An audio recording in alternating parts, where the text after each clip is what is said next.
right, let's power on the fan first and see how the air intake works. With the new Honor Win Series officially renamed, it definitely raises some questions about where this lineup is headed. So let's jump straight into the unboxing and find out. A quick shout out to my tech partner from China for sharing this video. A big thank you for making this possible. Hey everyone, it's Maiky from techmaiky. If you love staying updated with the latest gadgets, make sure to subscribe and hit the notification bell so you never miss out on our exciting tech content. What we're looking at here is the more budget-friendly RT version. By the way, if you type RT on your phone keyboard, what name pops up?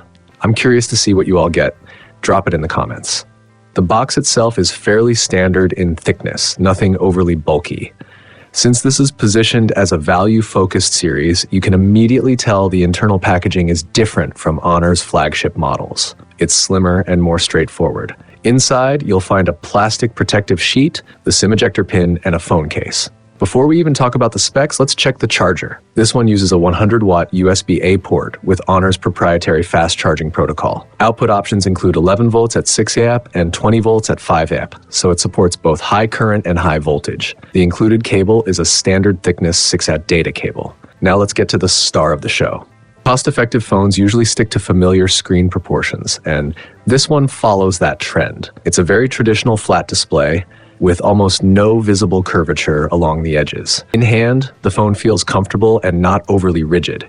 You really notice this when you look at it up close, especially as light moves across the surface. The frame itself is mostly flat, with virtually no rounded edges. There's also a factory-installed antenna design with a centered cutout. Looking around the body, on one side you'll find the volume keys, the power button, and an extra dedicated button below them that can be used for functions like taking photos. Along the metal frame, there are antenna bands placed quite generously, 3 on one side and 2 on the other. Up top, there's a speaker and another antenna strip, and the bottom has one more. Pay attention to the small holes along the frame so you don't accidentally insert the SIM tool in the wrong spot. Moving to the back, the design is pretty eye-catching. Compared to the standard Win version, this RT model has 3 camera cutouts instead of 4. The overall layout follows this year's popular horizontal camera design with large openings. On the left side sit the dual camera lenses, and above them is a very unique detail we'll talk about more later, dual tone LED flash. If you look closely, you'll notice there are actually 3 LEDs up there. In the lower right corner, there's a small Win logo that feels almost like a nameplate. Combined with the sharp, irregular angles, the back design stands out quite a bit. Below that, you'll see the classic Honor logo. The entire back panel uses an AG frosted finish, which does a great job resisting fingerprints. Now here's something interesting. When you look at the phone from the side, you'll notice several unusual cutouts. First glance, it looks a bit strange. What are these for? Shift your angle slightly, and there it is. A hidden fan intake at the bottom. This phone actually includes active cooling. At this price level, that's a bold move. Honor is clearly trying to push things forward by bringing active cooling into the more affordable gaming phone segment. From this setup alone, you can already tell who this phone is made for. It's aimed at gamers who care more about sustained performance and cooling than camera performance. That's its core positioning from a hardware perspective. In terms of weight, it comes in at 230 grams. That's definitely on the heavier side, but considering the gaming focus and internal cooling, it's reasonable. Thickness-wise, it's not trying to be ultra slim either. You can feel that it's built with performance in mind. Once you put the protective case on, you get a better sense of the overall look and feel. Software-wise, it runs Honor Magic OS, which really deserves its own discussion. Without diving too deep into other brands, it's worth noting that Honor occupies a unique position right now between Apple devices, standard Android phones, Huawei's Harmony OS devices, and even the Android-based versions of Harmony OS. Honor is one of the very few brands that can still import relatively complete data from Huawei models. That's something many users will appreciate. The AI button on the side can also be configured right from the initial setup. Taking a look at the display layout, the bezels are quite evenly balanced on all sides, with the chin being just slightly thicker, but honestly, it's barely noticeable. Icon layout will of course depend on your personal preferences. One thing to keep in mind is that this unit is a prototype. The chin area you're seeing belongs to an engineering sample, so the app layout is for reference only. Besides 4 prototype apps, there are 24 third-party apps installed in total. Compared to other devices we've tested, that's somewhere in the mid to high range. Now for the screen specs. The full resolution is 2800 by 1272, while the power saving mode drops it to 2100 by 954. Most users can just leave this on automatic. The refresh rate, however, is one of the biggest highlights. You'll notice options for 60 Hz and all the way up to 185 Hz, which is right at the cutting edge for mobile gaming displays. Under the hood, the Honor Win RT is powered by the Snapdragon 8 Elite, a chip we're already very familiar with. In the latest Antutu V11 benchmark, it scores 3,150 in single-core and 9,472 in multi-core, with a total score of 3.47 million. At this price point, that's extremely competitive.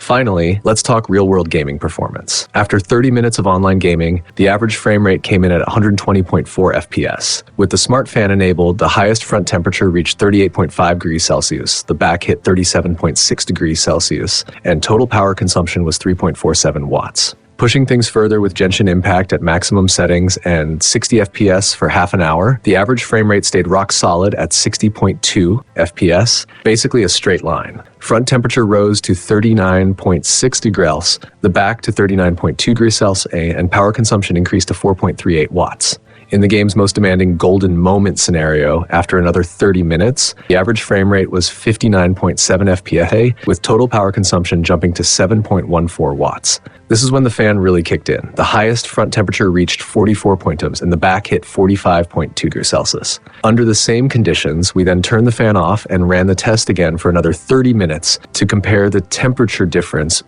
before and after. All right, let's start by checking how the cooling fan actually performs. The temperature difference comes out to about 5 degrees Celsius, which is honestly pretty impressive. The thermal imaging also makes it clear that the airflow from the fan is doing its job efficiently. Now let's talk about charging and battery life. The Win RT packs a huge 10,000 mAh battery and supports 100-watt fast charging, which firmly puts it in flagship territory. In our testing, it went from 0 to 100% in 63 minutes, with trickle charging finishing at around 1 hour and 34 minutes. After completing our standard 5 battery tests, it still had 72% remaining. We also ran a 4K 60 FPS online video with subtitles from full charge until shutdown, and it lasted a solid 18 hours. Some of you might notice there isn't an eye protection toggle directly inside the display settings. That's because Honor takes eye comfort seriously and gives it its own dedicated top-level menu below the display options. Inside, you'll find Honor Oasis Eye Protection. This section is one of the most comprehensive I've seen on a smartphone. It includes eye usage statistics, eye monitoring features like distance detection and reminders, personalized color tuning based on color sensitivity, and even a sleep assist display mode. The screen's color temperature gradually shifts throughout the day, keeping colors looking natural.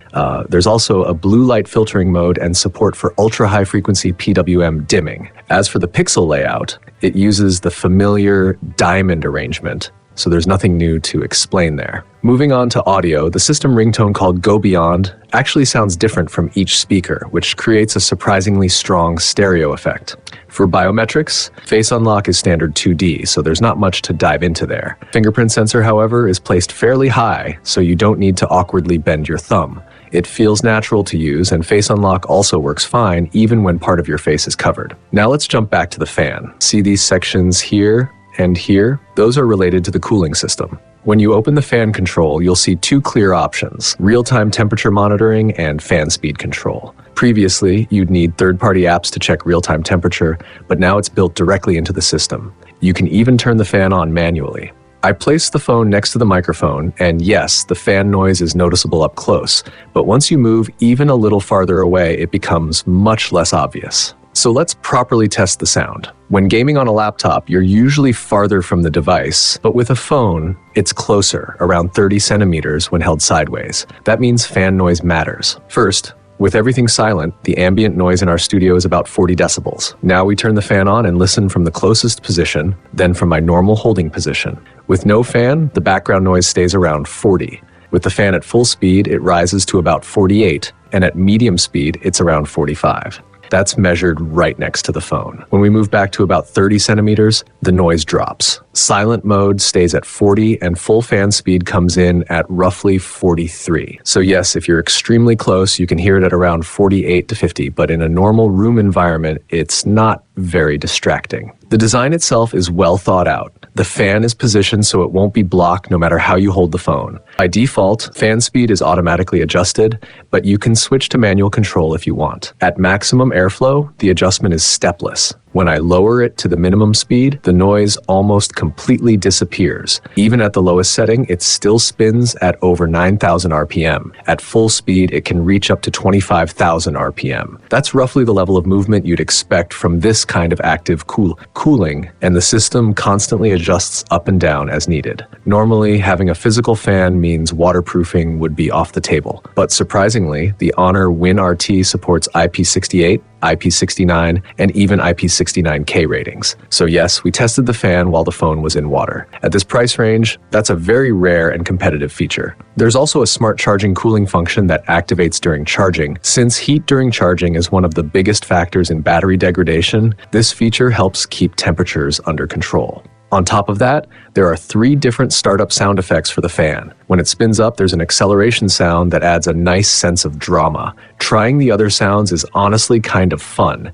It really adds to the gaming ritual. To wrap things up, both devices in this generation of the Honor Win series are highly distinctive and competitive. The main visual difference is the extra camera on the Honor Win, which makes it more versatile overall. It also comes with the latest processor and that massive 10,000 mAh battery, which will definitely attract a lot of users. If you're focused on value and don't care too much about photography, the Win RT makes a lot of sense for its price. The Supreme Edition still feels modern and keeps the core strengths like the big battery, active cooling, and waterproofing. It does miss out on 80-watt wireless charging compared to the Win, but considering the price, the RT is still easy to recommend. That's it for this video. See you next time. Bye!